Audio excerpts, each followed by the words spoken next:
Jan has been a spiritual advisor to me for many years. Some time ago, she told me the story of the death of her mother. On the last day that her mom was alive, she was at home and Jan was with her. And her mom was rejoicing with everything that was happening around her. Every time a bird would fly up to the window close to where she was lying in bed, she would say, "Oh, look at that wonderful bird." And every time the breeze was flowing through the leaves on the trees, she would say, "Look at those beautiful trees." She was living her life in gratitude all the way until the moment that she died. Well, today we're going to meet someone whom you may not have met before in our scriptures. She is an ancient one, and her name is Wisdom. Now, Wisdom was with God when God was very beginning to create the world, forming the primordial deeps. Wisdom was there, delighting in God's creation. So listen with me to a little of her story in the book of Proverbs.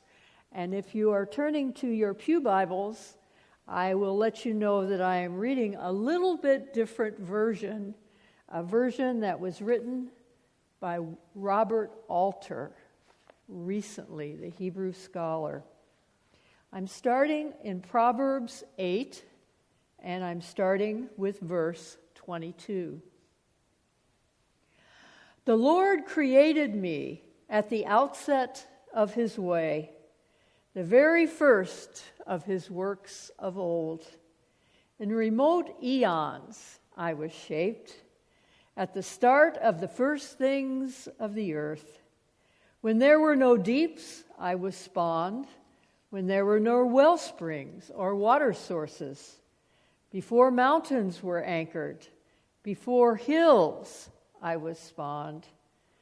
He had yet not made the earth an open land, and the world's first clods of soil. When he founded the heavens, I was there. When he traced a circle on the face of the deep, when he propped up the skies above, when he powered the springs of the deep, when he set to the sea its limit, from the waters not flout his command, when he strengthened the earth's foundations. And I was by him, and intimate. I was his delight day after day, playing before him at all times, playing in the world, his earth, and my delight with humankind. The child, Wisdom.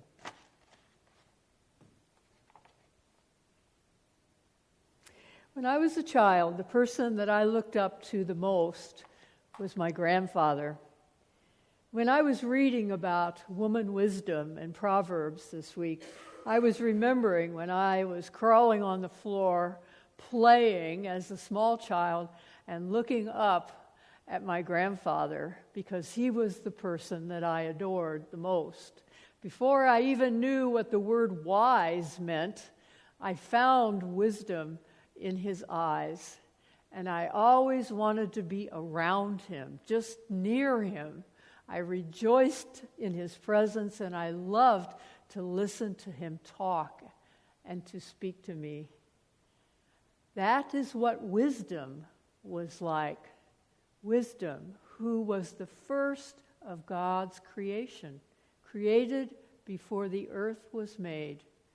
Child wisdom was with God as the creation was created, which means that wisdom is the oldest of the creatures that God had created. And because wisdom is the oldest, that is why wisdom is called wisdom. Because you have to be there at the very beginning of a story if you really want to understand the rest of the story. And the only one who was there in the beginning was wisdom. There with God, in relationship with Christ, who was there with God at the beginning of the world.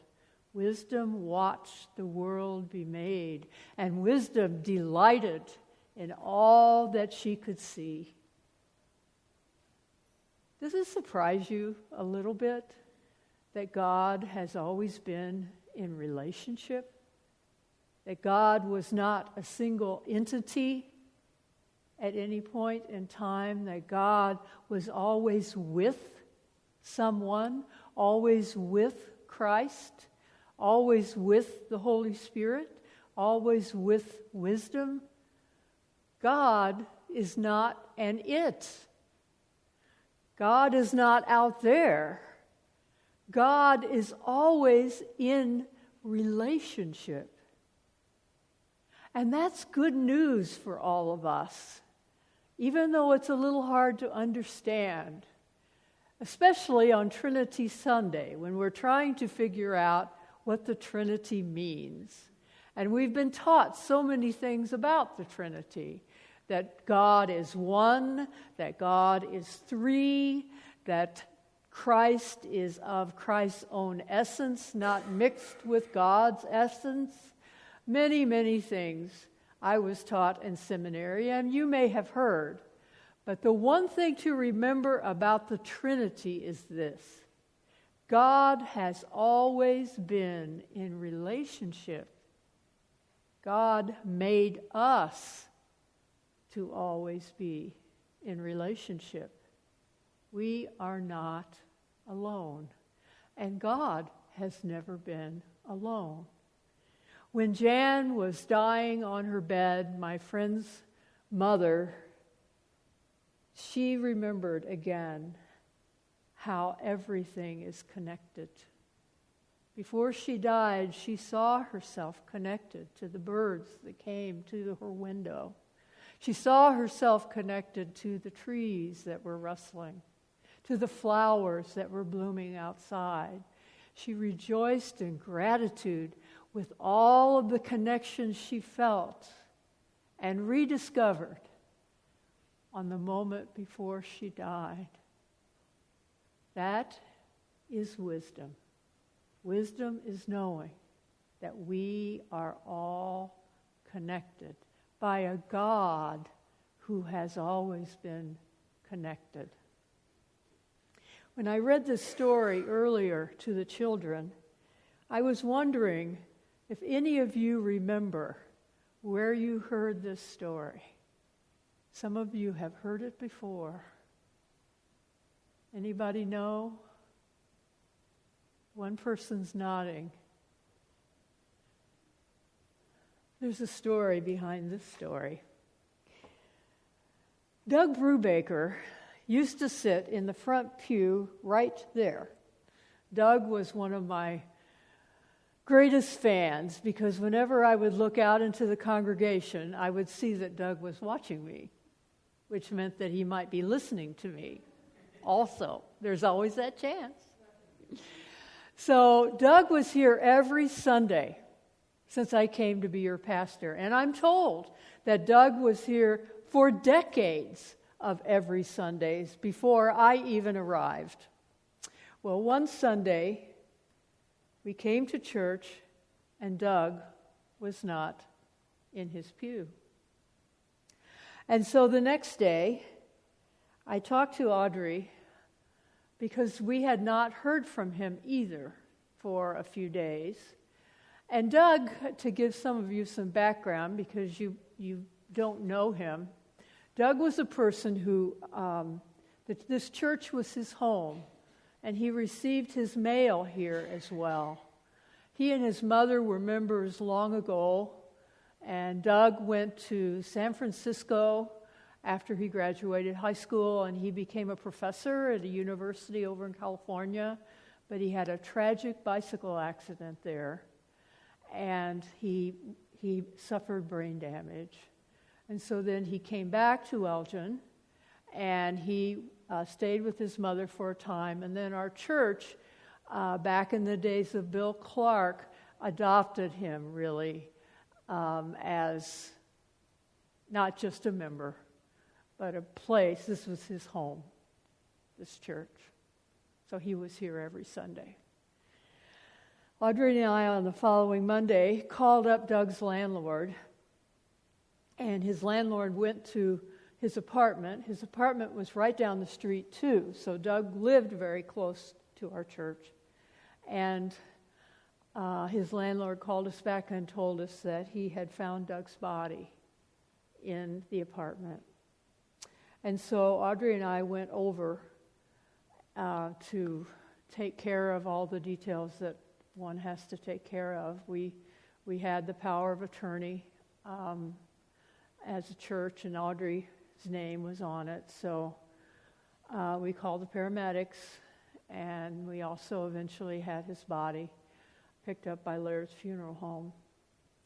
But I tell you, when I saw his body there in his apartment, I was deeply distressed, because I had never seen a person who had died alone, literally and utterly alone. And it shook me a great deal. But then we had his funeral a few weeks later. And his funeral was held after church. And many of you stayed, and many people from all over town came to his funeral. Because Doug, when he was not here in church, was always walking the streets of Elgin, going to various restaurants, talking to various people. People knew Doug's face. They had seen him, they had talked to him, and they showed up here on the day of his funeral. And one of the people who showed up on that day read this book, The Invisible String. That person was a pastor that Doug visited many times. He went to a Bible study on a Thursday night with that pastor. And the pastor read the book, The Invisible String, during the funeral service, because he wanted to emphasize to all of us that even though Doug looked like he wasn't connected to us, to the community, to the world when he died, he actually was. He was connected to so many people. And there were many, many people who missed him. Doug was not alone when he died. Doug had never been alone, and we had been his home. A few weeks ago, I attended a house blessing, house across the street, that was just completed by the Habitat for Humanity. And I was there with the family who's going to be living in that house, our new neighbors. I was also there with the people who built the house, the people who funded the house, the people who painted the walls, the people who planted the flowers, the people who were there putting up the windows, and the people who supported all of those people. We were all together in this house. We were all connected by just this one building. There were probably 50 or 60 of us sitting in that house, standing and talking, blessing the house, while children were running up and down the stairs, and adults were eating cake, and love was filling the rooms. And I said to myself when I was there, this is what love looks like. This is what God looks like. God is always in relationship. God looks like the child wisdom cavorting about while God is creating the heavens and the earth. God looks like a little girl on the floor playing, looking up at her grandfather, wanting to be near him. God looks like a man who lived alone but was known by others and missed by so many. Love looks like a house full of people that all participated and built that house for someone who could have never owned a house on her own. Love looks like a pastor speaking her last sermons to the people she has loved. We are always in relationship. That is what God looks like. And that is what we look like too.